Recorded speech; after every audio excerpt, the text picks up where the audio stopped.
ሮቤል ፑቻ ገንዘቡን ይዛ ከሎሚ ጋር ልትወጣ ስትል በር ላይ ይዛታል። እሱ እያሰበው ዛሬ የተጨነጋገፈብኝ ለምንድን ነው? እንዴት ሳሚ ሊፈታ ቻለ? ምስክሮችስ እንዴት ቀሩ? በማለት ግራ ተጋብቶ እየተጣደፈ ወደ ቤት ነበር እየመጣ ያለው። እሷ ደግሞ ሎሚን እንደምንም አታላ እኔም ሆንሽ አንቺ መውጣት አለብን። ሮቤል ሰሞኑን ምን እንደሆነ አላቅም፣ ጸባዩ ሁሉ ተቀይሯል። ስለዚህ መሆን ያለበት መሆን አለበት። እኔና አንቺ ይህን ገንዘብ ይዘን መውጣት አለብን እንጂ አንቺንም ሆነ እኔን ሁለታችንም አይለቀንም። አሁን ላይ ያደረገው ነገር በጣም ከባድ ነው በማለት ሎሚን ካሳመነቻት በኋላ ሎሚን በሷ ሀሳብ ከተስማማች በኋላ እንግዲያውስ እንውጣ በማለት ሉሲ ገንዘቡን ይዛ ከነሻንጣው ወደ ሳሎን ትመጣለች። ሳሎን መታልክ የሳሎን በር ወደ ውጭ ለመውጣት ልትከፍት እጇን ስትሰነዝር ሮቤል ከውጭ ሲደርስ በሩን ሲከፍት እጅ ከፍንጅ ይገጣጠማሉ። እናም በዛን ሰዓት እሱም ሲገባ ያየውን ማመን ያቅተዋል። ሉሲ ሻንጣ ተሸክማለች። ሎሚም ካጠገቧለች። ግን በጭራሽ ሎሚን ባይጠረጥራትም እየጠረጠራት ሉሲን ነው። ሉሲን ከአንዴም ሁለቴ በሁለተኛ ጊዜ ይዟታል። ከዚህ በፊትም እንደዚሁ በሆነ ነገር አሳምኖ ቢያስቀራትም እንኳን ተይዛለች። አሁን ላይ ለካ አንቺ እየተጫወትሽብኝ ነው፣ ነገሮች ሁሉ እንዴት ነው የሚከሽፉብኝ እያልኩ እኔ ለምን የሱ መፈታት እንዴት የማነጅ አለበት እያልኩኝ አውርቼ ሳልጨርስ አንቺ ለካ እዚህ ጋር ሌላ ሴራ እያሴርሽ ነው፣ ሌላ ዴባ እያደብሽብኝ ነበረ። አንቺ የተረገምሽ ለካ ይሄ ሁሉ ሴራ እያንቺ ነው። ዛሬም ልትክጅኝ ነው አይደለ? ገንዘቡን ይዘሽ አንቺ ልታመልጪ በማለት ከሻንጣውን ከእጇ ላይ ቀምቶ ወደ ሶፋ ላይ ይወረውረዋል። አሁን ቤቴን ለቀሽ ትወጪልኛለሽ ወይስ እዚሁ አንቄ ልግደልሽ? ይላታል። ሮቤል አንተ እንደምታስበው አይደለም እያደረኩኝ ያለሁት፣ እባክህን ተረጋጋ ብትለውም አይ ምንም ነገር ላስብ አልችልም ከዚህ በኋላ አንቺ እያንዳንዷ የምታደርጊያትን ነገር እያየው ነው። ይህ ለሁለተኛሽ ጊዜ ነው። በቀጣዩ ምናልባት ህይወቴ ልትነጥቂኝም ትችያለሽ። ስለዚህ አንቺ አታስፈልጊም። ዝም ስልሽ እንደው ዝም ብዬ ምንም የማላቅ ሮቤል መስልሻለሁ አይደለም? ታቂኛለሽ እኮ ሮቤል ማን እንደሆንኩኝ። አሁን ከዚህ ቤት ትወጫለሽ ወይስ አትወጭም? በማለት ሲጠይቃት እግሩ ላይ ተንበርክካ ይቅርታ ብትጠይቀውም ይቅርታሽ እንደማያስፈልገኝ ነው፣ አንቺን ከዚህ ቤት ከማስወጣት ውጭ ትልቅ ነገር የለም፣ አሁን ተነሽ በማለት እጇን ጎትቶ ከበር አስወጥቶ ይወረውራታል። እንዲያውም ይሄኛው በር ሳይሆን የውጩን በርም ማስወጣት አለብኝ፣ አንቺንማ እንዲህ በቀላሉ እኔና አንቺ ስለማንለያይ በማለት የውጩን በር ይዟት ይወጣል። ወጥቷት ሎሚም የእሷ መውጣት ቢያስደስታትም ግን ለወደ ኋላ ላይ ያለው የእሷ ህይወት ምንም አልመሰላትም። እናም ደስ እያላት እየሳቀች ሉሲን አስወጥቷት ይመለሳል። ሲመለስ እሷ እዛው እንደቆመች ነበረ። አሁን እኔና አንቺ ብቻ ነን ያለነው፣ ስለዚህ የፈለግነውን ነገር ማድረግ እንችላለን። እሺ በቃ ሎሚ፣ አሁን እኛ መጠጣት፣ መጨፈር፣ መደነስ አለብን። ዛሬ ደስታችን ቀን ነው።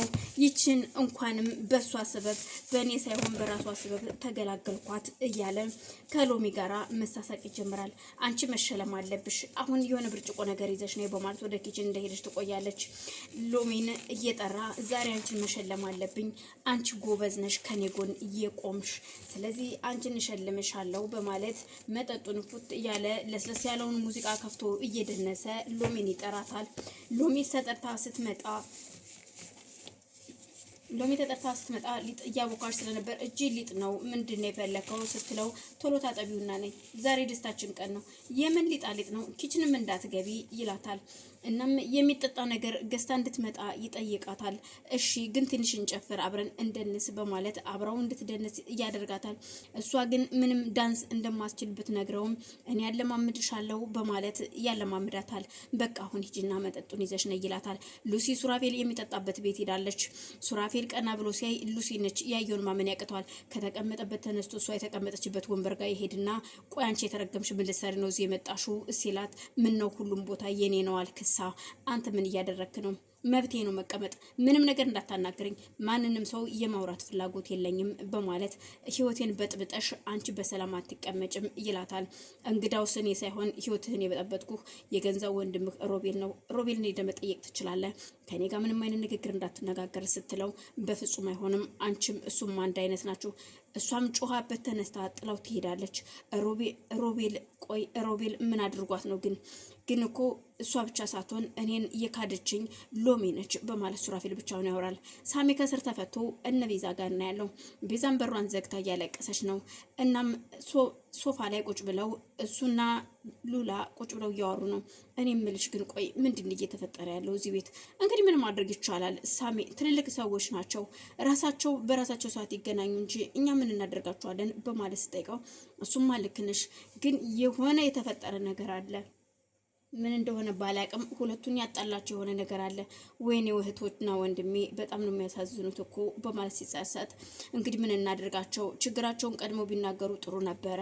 ምናልባት እንግዲህ እኔ ምንም ማውቀው ነገር የለም፣ ሲወጣላቸው ንዴታቸው ሲያልቅ ምናልባት ይታረቁ ይሆናል፣ ዝም ማለት ነው በአሁኑ ሰዓት እያለች ከዛም በሩ ይንኳኳል። ማን ነው ስትል ቅንጅርት ነበረ።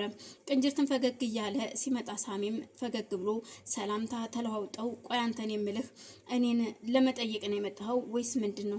እንዲያው ሳሚ ልጠይቅህ እኮ ነው። እና ታዲያ እንደዚህ ነው እንደምትቀበለኝ እንዲህ ነው ወይ የምትጠይቀኝ በማለት ቀልዶቹን ይጀምራል። ሳሚም እኔ የምላችሁ ግን ሲል ቅንጅርት የት ሄደው ነው ቤዛና ሱራፌል? አሉ የትም አልሄዱም በማለት ነገሮችን ለመደባበቅ ትጀምራለች። ሉላ እኮ ግን ታዲያ ለምንድን ነው የማይመጡት? አይ የሆነ ቦታ ሄደው ነው ይመጣሉ፣ ደህና ናቸው እነሱ በማለት ነገሮችን ታለባብሳለች። ቁጭ ብለው ጨዋታቸውን እየተጨዋወቱ ስለ እህቱም እየጠየቀው ለምንድን ነው የማትጋቡት ከማማዬ ጋራ? ተጋቡና እኔንም አጎት አድርጉኝ፣ ሰርግ ምን ብላ እያለ መቀለዱን ይጀምራል። እህቴ ግን ድናለች አይደለም? አዎ ድናለች፣ አሁንማ በጣም ጤነኛ ነች እግዚአብሔር ይመስገን በማለት ይመልስለታል። በጣም ጥሩ ነው፣ ደስ ይላል፣ የእህቴ መዳን አስደስቶኛል እያለ ደስታውን አጣጥሞ ሳይጨርስ የሆነ ስልክ ይደወልለታል ለቅንጅርት። ሉላም ቁርስ ልስራላችሁ በማለት ወደ ኪችን ሄዳ ስለነበረ ቁርሱን ሰርታ ጠረጴዛ ላይ እንዳመጣች ቆየውባችሁ ይቅርታ በሉ ተነሱ ቁርስ እንብላ እያሉ ነበር። ቅንጅርት ስልኩን አውርቶ ይመለሳል። ወጥቶ ነበር ያናገረው። ያወራት ግን ሉሲን ስለነበረ ሉሲ እንድንገናኝና ማውራትና መነጋገር እንዳለብን ስትነግረው እሱ ግን በፍጹም እኔ ሮቤል ጋራ መገናኘት የለብኝም፣ ይሄን ነገር ሳሚ እንዲያውቅ አልፈልግም ይላታል። እሷም እንግዲያውስ የራስ ጉዳይ በማለት ስልኩን ትዘጋና እሱም ተመልሶ ወደ ሳሚ ይመጣል። እንዲህ ሳሚ የት ሄደ ነው ቅንጅርት ሲለው የስራ ስልክ እያወራው ነው በማለት ይመልስለታል። እሻውን በቃ ተነሱ ምግብ እንብላ በማለት ሲጠይቀው እኔ በልቼን የመጣሁት ሆዴ ሞልቷል በማለት ቅንጅርትም ሲመልስ እና ታዲያ ልጅቷ እንደዚህ ሆና ሰርታ መነሳትና መብላት አለብን በማለት ሳሚም ተነስቶ እጁ ሊታጠብ ሲል በስልኩ ሜሴጅ አጭር ሜሴጅ ይገባል። የገባው ሜሴጅ ብሩ ላይ ቅንጅርት እንዳለ